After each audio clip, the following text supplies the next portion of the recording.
말씀은 누가복음 2장 1절에서 21절에 있는 말씀입니다. 누가복음 2장 1절에서 21절 말씀을 교독하겠습니다. 그때에 가이사 아구스도가 이 영을 내려 천하로 다 호적하라 하였으니 이 호적은 불의와 수리와 충족이 되었을 때 처음 한 것이라. 모든 사람이 호적하러 각각 고향으로 돌아가며 이제부터 다윗의 족속으로 갈릴리 나사렛 동네에서 유대를 향하여 베들레헴이라 하는 다윗의 그 약혼한 마리아와 함께 호적하러 올라가니 마리아가 이미 잉태하였더라. 거기 있을 그때 해산날이 차서 첫 알을 낳아 강보로 싸서 구유에 옮겼으니 이는 여간에 있을 곳이 없음이라. 그 지역의 목자들이 밤에 밖에서 자기한테를 지키니 주의 사자가 곁에 서고 주의 영광이 그들을 두루 비치네 크게 무서워하는지라. 천사가 이르되 무서워하지 말라. 보라, 내가 온 백성에게 미칠 기쁨의 좋은 소식을 너희에게 전하노라. 오늘 다윗의 동네에 너희를 위하여 구주가 나셨으니 곧 그리스도 주시니라. 너희가 가서 항구에 쌓여 구유에 이어있는 아기를 보이니 이것이 너희에게 표적이니라 하니 홀련히 수많은 천군이 그 천사와 함께 하나님을 찬송하여 이르되 지극히 높은 곳에서는 하나님께 영광이요 땅에서는 하나님이 구하신 사람들 중에 평화로다 하니라. 천사들이 떠나 하늘로 올라가니 목자가 서로 말하되 이제 베들레헴으로 가서 주께서 우리에게 알리신 바 이 이루어진 일을 보자 하고 하늘에서 마리아와 요셉과 구유에 누인 아기를 찾아서 보고 천사가 자기들에게 이 아기에 대하여 말한 것을 전하니 듣는 자가 다 목자들이 그들에게 말한 것을 놀랍게 여기되 마리아는 이 모든 말을 마음에 새겨 생각하니라. 목자들은 자기들에게 있는 바와 같이 듣고 그 모든 것으로 인하여 하나님께 영광을 돌리고 찬송하며 돌아가니라. 같이 봅시다. 8달 8일이 되매 그의 영광이 예수하니 곧 잉태하기 전에 천사가 일컬음 바르라. 아멘. 오늘 이 자리에 오신 여러분들은 주의 이름으로 환영하고 축복합니다. 우리가 믿음의 사람들 계속 살펴보고 있는데요. 오늘은 그 예수님의 탄생 가운데에서 믿음으로 행동하였던 목자들에 대하여 같이 나눠보고자 합니다. 오늘 이 본문도 우리가 잘 묵상을 하다 보면 하나님께서 어떻게 자기의 선한 길로 인도하시는지, 사람의 생각과는 다르지만 결국 결과는 정말 그 사람에게 복이 되는 그러한 길로 인도하고 계시는 것을 알 수 있는 귀한 말씀이라고 생각을 합니다. 우리가 살펴본 것처럼 이제 요셉과 마리아가 하나님의 뜻을 받아들이기로 했습니다. 대단히 어려운 결단을 하였고 믿음으로 받아들이고 또 순종을 했습니다. 그럼 이제 그 다음에 보통 이제 일반적으로 우리가 하나님의 말씀에 이제 순종을 하면 이제 하나님께서 우리의 삶을 이제 인도하신다라고 그렇게 믿고 있지 않습니까? 근데 이제 하나님의 그 인도하심에 대하여서 우리의 생각과 또 하나님의 방법이 조금 다른 그런 것을 보게 됩니다. 요셉과 마리아는 하나님의 그 말씀에 순종을 했는데, 그런데 그 이후에 이루어진 것을 보면 자기들이 생각했던 것하고는 다르게 흘러가는 것을 볼 수가 있습니다. 일반적으로 요셉과 마리아의 입장에서 어떤 일들이 일어나야 되겠어요? 더 어려운 결단을 했으면 이제 그때부터 하나님께서 어떻게 보면 요셉이 목수였더라면 매일매일 그냥 일거리가 망들어나게 되는 것이고, 또 이제 마리아는 집에서 편안하게 좀 지낼 수 있게끔 그래도 천하를 갖다 구원할 메시아가 태어나는데 하나님께서 뭐 천군 천사를 지키게 못해줘도 사람들을 보내주셔서 외롭지 않게 하고 먹을 것을 주고, 또 마리아는 늘 마음에 평안이 넘치고 그렇게 해야 되지 않겠어요? 또 어떻게 보면 또 그런 기대감도 있지 않겠습니까? 내가 하나님의 말씀에 순종하기로 했으니까 이제 이 이후부터는 하나님이 내 삶을 정말 좋은 길로 인도해 주실 거야. 그렇게 이제 생각을 하고 있겠죠. 그런데 오늘 본문에 보면 그게 아니라는 것입니다. 이상하게 더 고난의 길로 인도하는 것을 볼 수가 있습니다. 오늘 2장 1절과 2절에 보면 가이사 아구스토라는 그 로마의 황제 이름이 등장하고 있는데요. 이 사람은 원래 본명은 그게 아닙니다. 원래 본명은 세계사적으로 보면 옥타비아누스가 이제 후에 자기 스스로 이름을 갖다가 고친 거예요. 가이사 아구스토. 그 뜻이 뭐냐면 신과 같은 존재라고 합니다. 옥타비아누스가 선두 정치를 하다가 결국 이제 통일을 하고 이제 로마뿐만 아니라 거의 전 유럽을 갖다가 지배하고 있을 때에 나는 신과 같은 존재다 해가지고 자기 이름을 가이사 아구스토라고 그렇게 이제 이름을 지었거든요.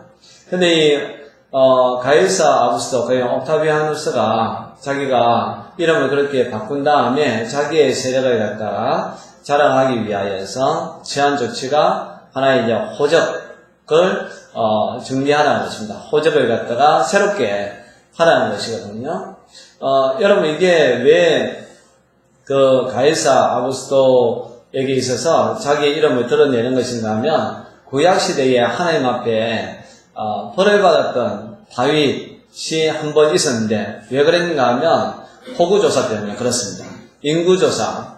왜 인구조사를 했을까요? 다윗이 너무 그냥 그 시대가 이제 다윗 왕정 시대에 천하가 이스라엘이 갖다 다 평정되고 안정되니까 자기 마음속에 그런 이 교만한 마음이 생긴 거죠. 과연 내가 다스리고 있는 사람이 얼마나 될까? 그냥 뭔가 궁금하잖아요. 야, 이렇게 천하가 이렇게 태평한데 얼마나 많은 사람들이 살고 있을까?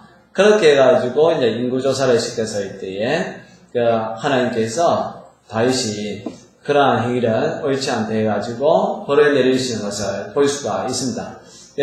가이사 아구스토도 이제 그와 같다라고 볼 수가 있는 것이죠. 정말로 이제는 내가 다스리고 있는 모든 영역의 사람들이 얼마만큼 되는지 알고 싶어 하는 것을 볼 수가 있습니다. 자, 이제 이런 것을 봤을 때 우리가 생각을 해야 되는 게, 요셉과 마리아의 입장에서는 그게 하나님의 그런 계획 속에 있다는 것을 잘 모르잖아요. 어떻게 보면 하나님을 또 원망할 수밖에 없는 거죠. 지금 갈릴리 나사렛에서 살고 있으면서, 이제 출산할 그러한 꿈에 이제 부풀어 있지 않습니까? 그래서 출산 준비도 나름대로 하고 있었을 텐데, 근데 갑자기 그런 영이 내린 거예요. 모든 사람들은 자기 본 고향으로 가서 호적 신고를 해야 한다는 겁니다. 근데 우리가 이 상황이 얼마나 그 요셉과 마리아에 있어서 어려운 상황이냐면 세 가지를 생각해 볼 수가 있는데요.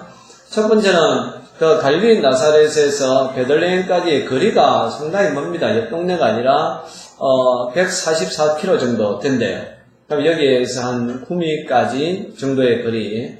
뭐 지금 차가 있으면 뭐랄까, 차가 있어도 사실 2시간 정도 걸리는 거리인데 차가 없는 그때의 상황에서 그것까지 간다는 게 상당히 이제 어려운 거죠. 그래서 집을 갔다가 몇 날 며칠을 떠나갔다 와야 하는 그거거든요.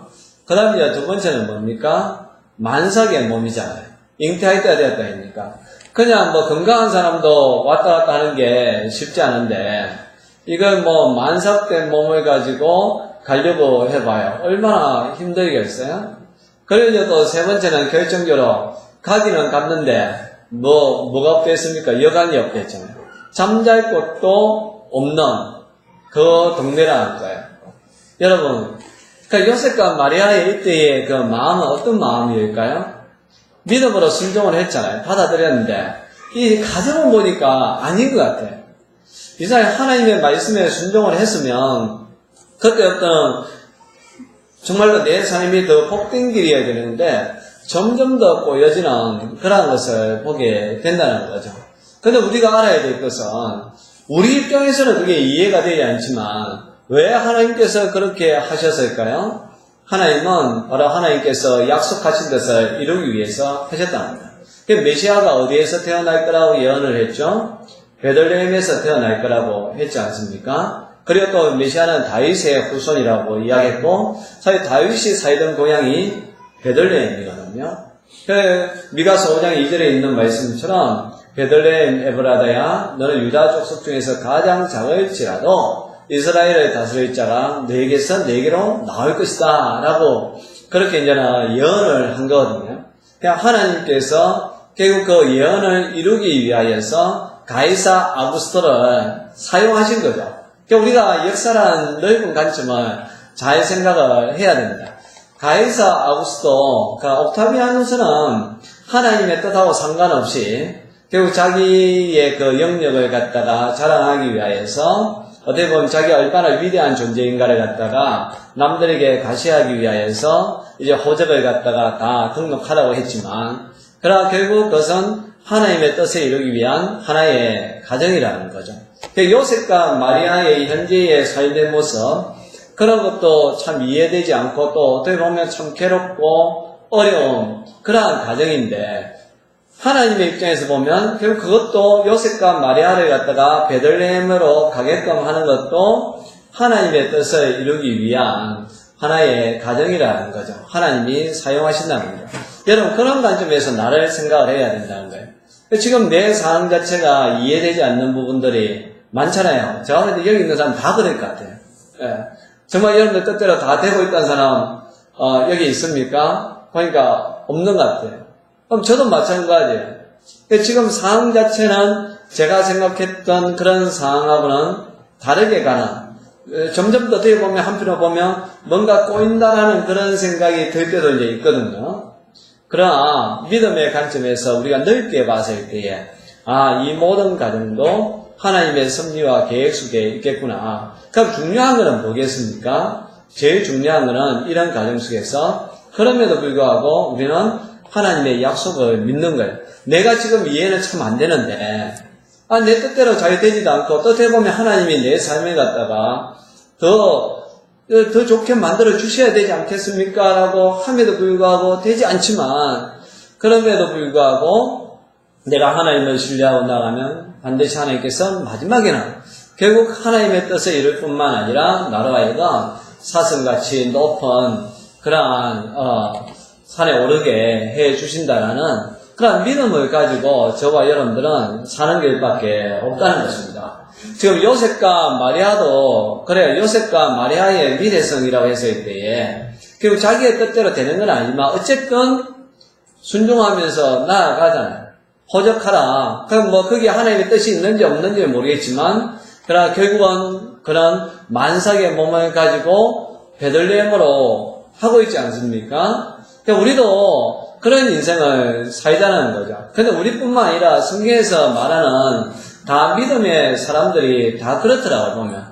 다 보면 그 과정은 다 꼬이는 그러한 것, 뜻대로 되지 않는 것. 그럼에도 불구하고 그들이 하나님을 믿고 나아갔을 때에 마지막에 결국 하나님께서 그들을 통하여서 놀라운 일을 행하시는 것을 볼 수가 있습니다. 또 하나는 우리가 그럼에도 또 불구하고 지금 이제 요셉과 마리아가 베들레헴에 왔을 때에 정말 아무것도 없잖아요. 자기가 기대했던 거 아니잖아요. 잠잘 곳이라도 있어야지 잠잘 곳조차 없지 않습니까? 그런데요, 다른 곳에서 하나님께서 놀라운 일을 준비하고 있었다는 거예요. 그러니까 요셉과 마리아는 아무도 없다라고 생각했던 그때에 하나님은 천사를 누구에게 보내고 있습니까? 목자들에게 보내고 있고, 우리가 다음 주에 살펴보겠지만 이제 동방박사도 지금 오고 있는 중이에요.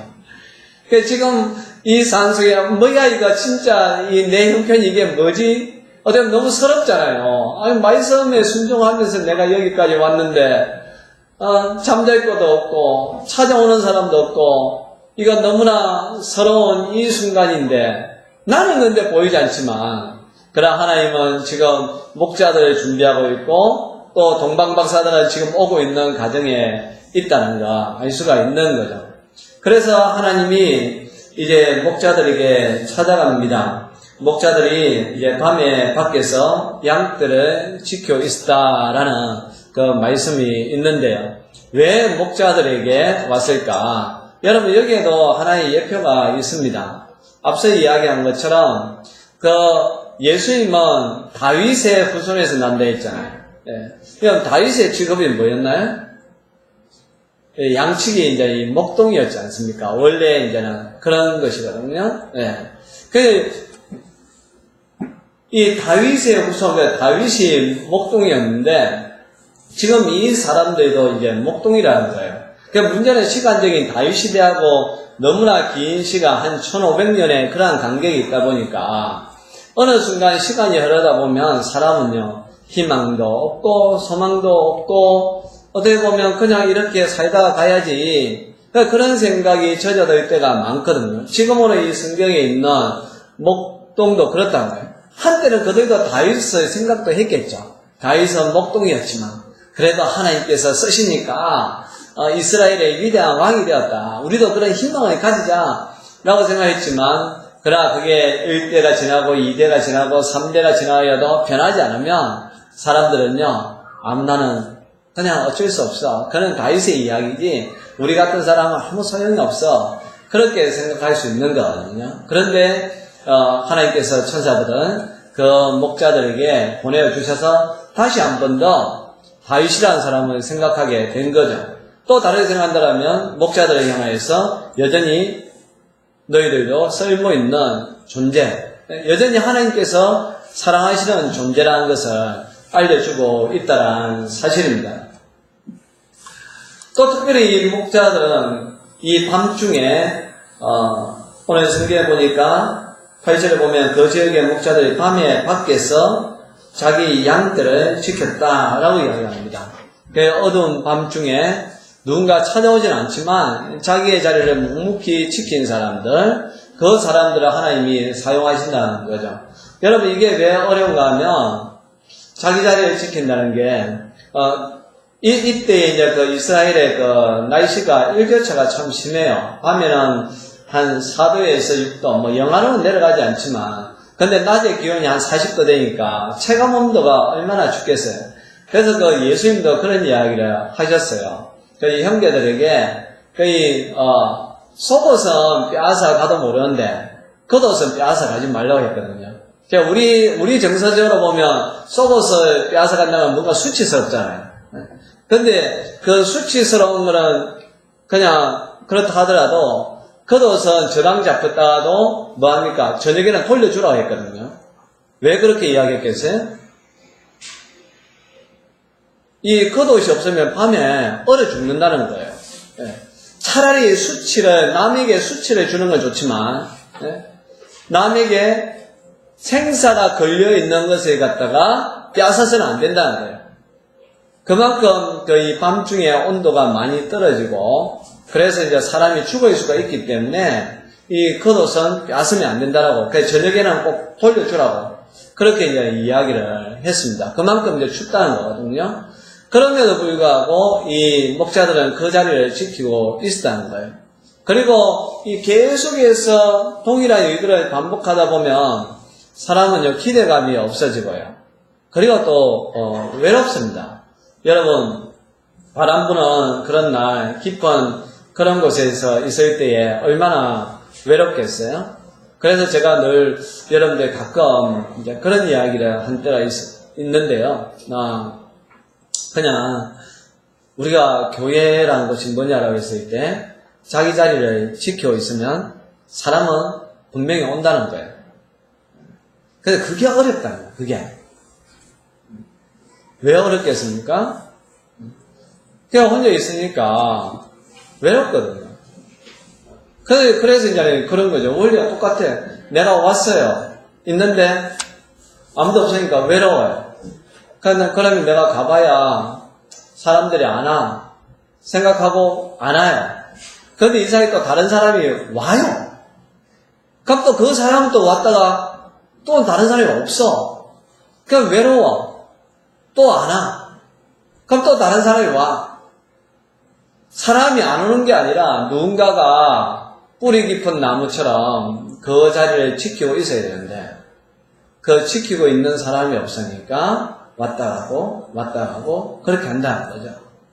그런데 하나님이 쓰시는 사람은 누구냐 하면 이 목자처럼 이 어두운 밤에 동일하게 반복되는 것이지만 그럼에도 불구하고 자기 자리를 지키고 있는 이 사람들에게 천사를 보내주는 것을 볼 수가 있습니다. 여러분들도 주의 일을 할 때, 또 주의 일뿐만 아니라 세상 일을 할 때도 마찬가지입니다. 여러분들이 하는 일이 때로는 반복적이고 외롭고 또 때로는 고독한, 진짜 나 혼자밖에 없는 그런 순간이 있다 하더라도 여러분 그걸 기대하면서 계속해서 그 일을 해보십시오. 반드시 하나님께서 여러분들을 통해서 놀라운 일을 행하게 되어 있습니다.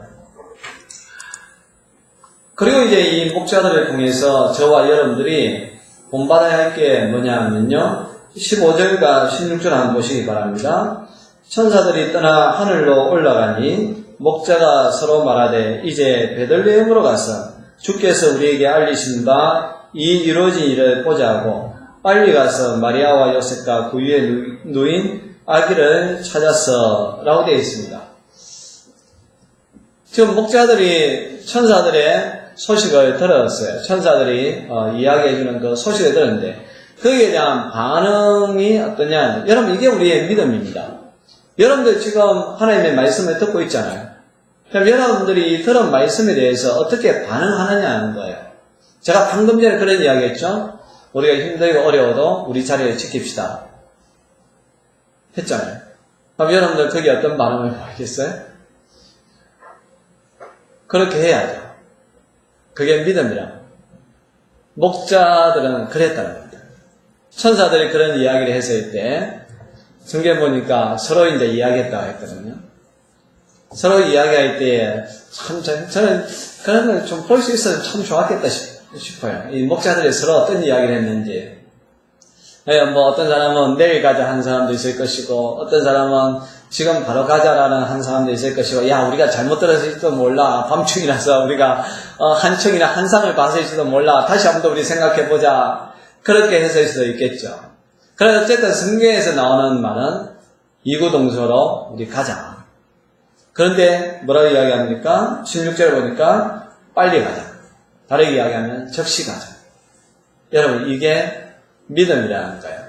여러분 이 목자들이요 이 결정을 했다는 것은 뭘 의미하느냐 하면 우리 해고 당할지도 몰라. 그럼에도 불구하고요. 안 그렇겠습니까? 주인이 이 사실을 알았을 때에 이 목자들을 갖다가 그냥 그들을 계속 고용하겠어요? 목자들은 양떼를 지켜야 되는데 양떼를 버려두고 뭐 아기 예수를 보기 위해서 다 떠난다라고 한다면 또 아니면 목자들 입장에서도 야 우리가 가기는 가지만 그래서 우리 양떼들에 대해서 뭔가 조치는 취해놔야지 하고 일일이 양떼들을 갖다가 우리의 집어넣고 아니면 일일이 다 뭐 목을 메어서 어딘가 묶어놓고 그렇게 갔다라면 과연 갈 수가 있겠어요? 여러분 절대 못 갑니다. 여러분 제가 그 이야기 한번 한 적이 있죠. 72대 1의 법칙이 있다고. 네. 어떤 일이든지 마음에 결심한 걸요 72시간 그러니까 3일 안에 하지 않으면 그 일을 할 확률은 1%도 안 된대요. 그러니까 뭐든지 좋은 아이디어라든지 좋은 생각 그런 거 있으면요 바로 실천을 하셔야 돼요. 목자들이 이 영광스러운 자리에 설 수 있었던 것은 뒷일을 생각 안 하고 그렇게 했다는 여러분 예수님의 제자들도 맞잖아요. 그러니까 그들이 이제는 이 건물을 갖다 짓고 있을 때에 예수님이 베드로를 향하여서 너는 나를 따라 내가 너희로 사람을 낚는 어부가 되게 하리라고 했을 때 즉시 건물과 배를 버려두고 예수를 쫓으니라라고 되어 있거든요. 아버지하고 한번 상의를 해보고요. 아내하고 한번 상의를 해보고요. 그리고 나서 제가 주님을 따르겠습니다. 그랬더라면 그들은 절대로 예수님의 제자가 될 수가 없었다는 사실입니다. 목자들은 설령 우리가 해고를 당한다 할지라도 우리는 주님 만나러 갈 거야. 여러분 그리고 또 실제적으로 이들이 그 예수님을 만났을 때에 20절에 보면 목자들은 자기들이 이르던 바와 같이 듣고 본 그 모든 것으로 인하여 하나님께 영광을 돌리고 찬송하며 돌아가니라 라고 되어 있습니다. 결과에 대해서 나와 있지 않습니다. 이 사람들이 해고가 되었는지 아니면 계속해서 일을 했는지, 아니면 벌금을 냈는지, 뭐, 빠따를 맞았는지, 그런 건 나와 있지 않지만, 어쨌든 이 목자들의 이 상태를 이야기하고 있는 거죠. 이들의 마음을 이야기하고 있습니다. 이들은 하나님 앞에 영광을 돌리고 찬송하며 돌아갔다. 라고 이야기하고 있습니다. 다르게 이야기하면, 설령 빠따를 맞았다 할지라도, 설령 벌금을 물어낸다 할지라도, 설령 해고를 당한다 할지라도, 그들은 예수님을 만난 그 기쁨에 감사하면서 즐거워한다는 거죠. 저 같은 사람은 이제 평범하게 목회를 해서, 뭐, 네가 뭘 내려놓고 왔냐? 사실 할 말이 없어요. 그런데 이제는 진짜 우리 동기 목사님들 중에 보면, 이 의사를 하던 사람이 의사를 갖다가 그만두고 신학을 하더라고요. 그건 정말로 이제는 의아한 거죠. 어떻게 그 좋은 직업을 내려놓을 수가 있느냐. 네? 물어봤습니다.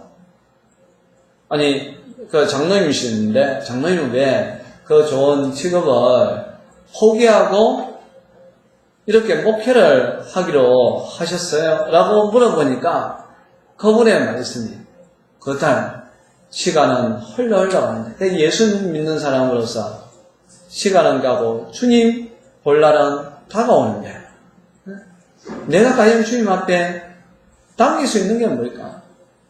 치과 의사를 통해, 치과를 통해서 돈은 많이 벌었지만, 근데 이걸 하나님 앞에 자랑할 수는 없다는 거예요. 내가 이걸, 주님, 제가 이렇게 많은 돈을 벌었습니다라고, 그걸 자랑하기에는 자기 자신이 너무 부끄럽다는 거예요. 그래서 결국은 나는 주님 앞에 가서 칭찬받을 것을 선택하려고 제가 다 내려놨습니다.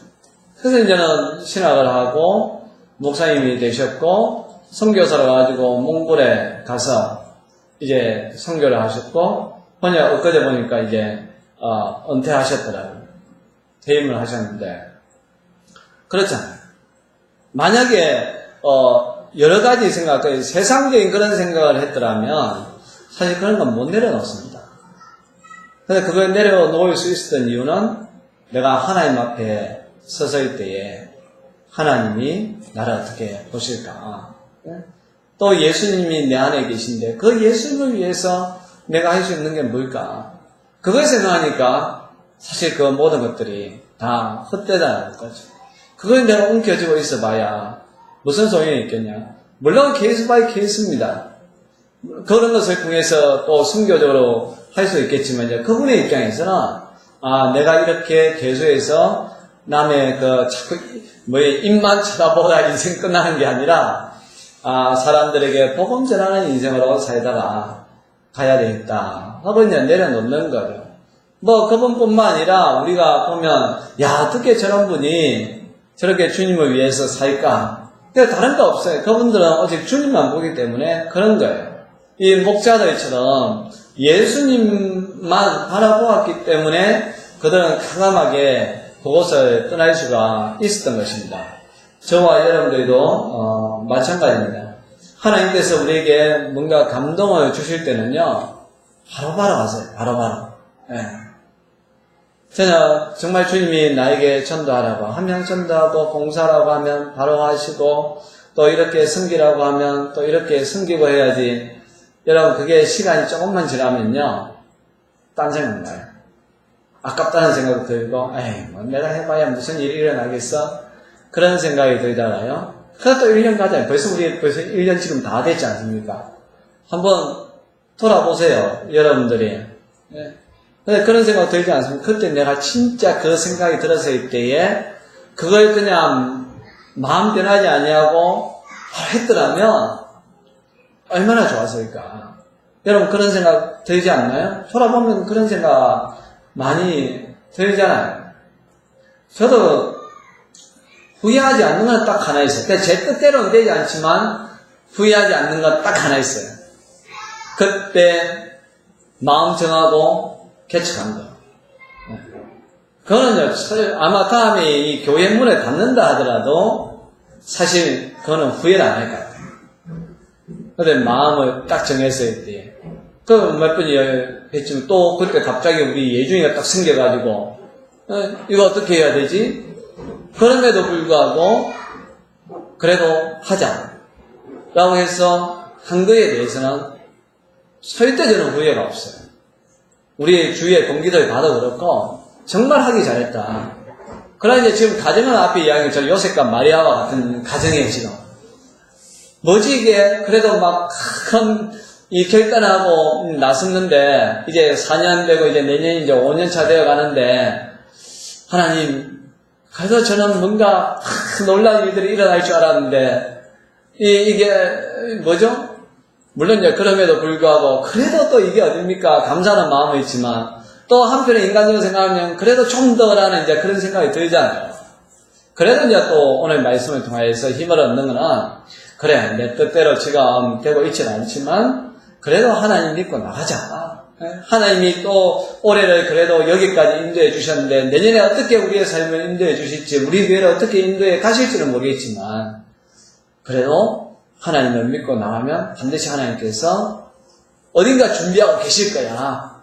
바로 그렇죠. 지금 우리 상황 속에는 뭔가 부족한 것 같지만 그래도 지금 하나님이 목동을 준비하고 있고 동방박사를 준비하고 있는 것처럼 저와 여러분들이 하나님을 향해서 동일한 마음을 가지고 나아간다라면 지금 우리 눈에는 보이지 않지만 하나님께서 지금 다른 곳에서 우리 교회를 위한 놀라운 일들을 준비하고 계실 거라는 그런 믿음만큼은 변하지 말자는 거예요. 또 너의 믿음대로 되지어다라고 하신 그 말씀처럼 우리가 이러한 믿음을 가지고 나아간다라면 반드시 그 믿음대로 된다라는 사실입니다. 오늘 저와 여러분들이 이 말씀을 통하여서 좀 몇 가지 좀 깨달았으면 좋겠는데요. 첫째는 이제 우리가 앞에 이야기한 것처럼 내 뜻대로 되지 않지만 내가 하나님의 약속을 믿으면 하나님은 다른 곳에서 반드시 좋은 것을 준비하고 계신다는 거. 그런 믿음을 가지고 나갔으면 좋겠고요. 그 다음에 두 번째 이 목자들처럼 정말 하나님께서 말씀하실 때는 적시 우리 순종하자. 하나님 우리에게 감동을 주실 때는 바로바로 하자. 여러분 그런 감동이 있을 때 저한테 이야기를 하세요. 목사님 하나님 제게 이런 감동을 주셔서 제가 이렇게 하려고 합니다. 여러분 그게요 왜 힘이 있는가 하면 일단 말을 해놔놓으면 책임을 져야 된다는 거거든요. 책임을 지면 몸이 움직이게끔 그렇게 되게끔 되어 있어요. 제가 부담스럽다면 여러분들끼리라도 이야기하세요. 내가 이렇게 할 거야. 그냥 나를 지켜봐줘. 나를 응원해줘. 그 일이 이루어질 수 있게끔 나를 위해서 기도해줘. 저는 이제 가끔 이제 여러 사람들하고 이제 이야기를 하다 보면 진짜 계속해서 이제 그분하고는 이제 주고받고 이제 이야기를 하는데 하여튼 뭔가 조만간에 큰 게 터질 것 같아요. 하여튼 그분은 그냥 하나님이 자기에게 뭐 개발하는 이제 그런 쪽으로 은사를 주셨는데 이게 될 듯 하면 될 듯 하면서 잘 안 되는데 보니까 뭔가 될 것 같다고 계속해서 이제 기도를 해달라는 그런 이야기를 듣고 저도 정말 그분이 생각할 때마다 기도가 나올 수밖에 없어요. 왜? 들었으니까. 그래서 저는 기도해야 된다는 또 책임감이 들잖아요. 제가 누군가가 저에게 그런 이야기를 했다. 하나님 제게 이런 감동을 주셔서 앞으로 제가 이렇게 살기로 했습니다. 좀 기도해 주세요라고 할 때 물론 뭐 매일 기도한다는 건 거짓말이겠지만 그러나 그 사람이 생각이 나면 그럼 기도가 안 나오겠습니까? 그 사람이 했던 말이 생각이 나는데 왜 기도가 안 나오겠어요? 기도할 수밖에 없는 것이죠. 그런데 이제는 사람들은 내가 말해놓고 책임지지 못하면 어떻게 하지? 거기에 대한 두려움 때문에 말을 안 하고 그런데 보면 결국 안 해요. 그런데 성경에 나오는 믿음의 사람들은 다 행동하는 사람들이에요. 또 그렇게 한대 가지고 그 사람들이 다 성공했는데 또 그것도 아니에요. 그 모세도 순종하면서 나갔지만 그 과정 속에 보면 모세도 실수하고 실패하고 그렇게 하지 않습니까? 그거는 또 그때 가서 하자는 거예요.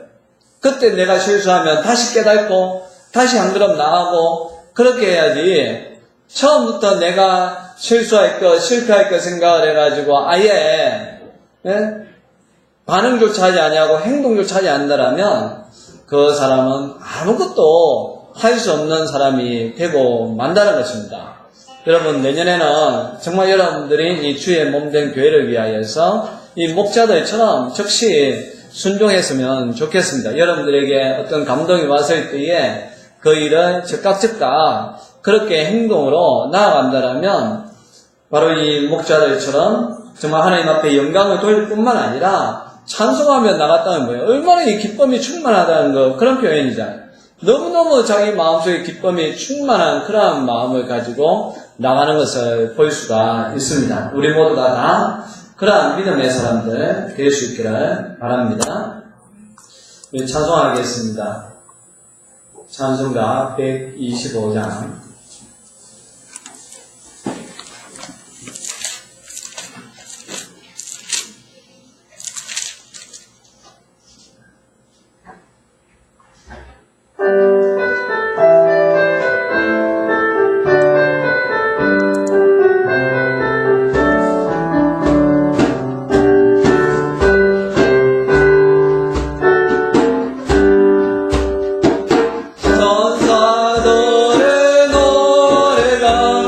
하늘에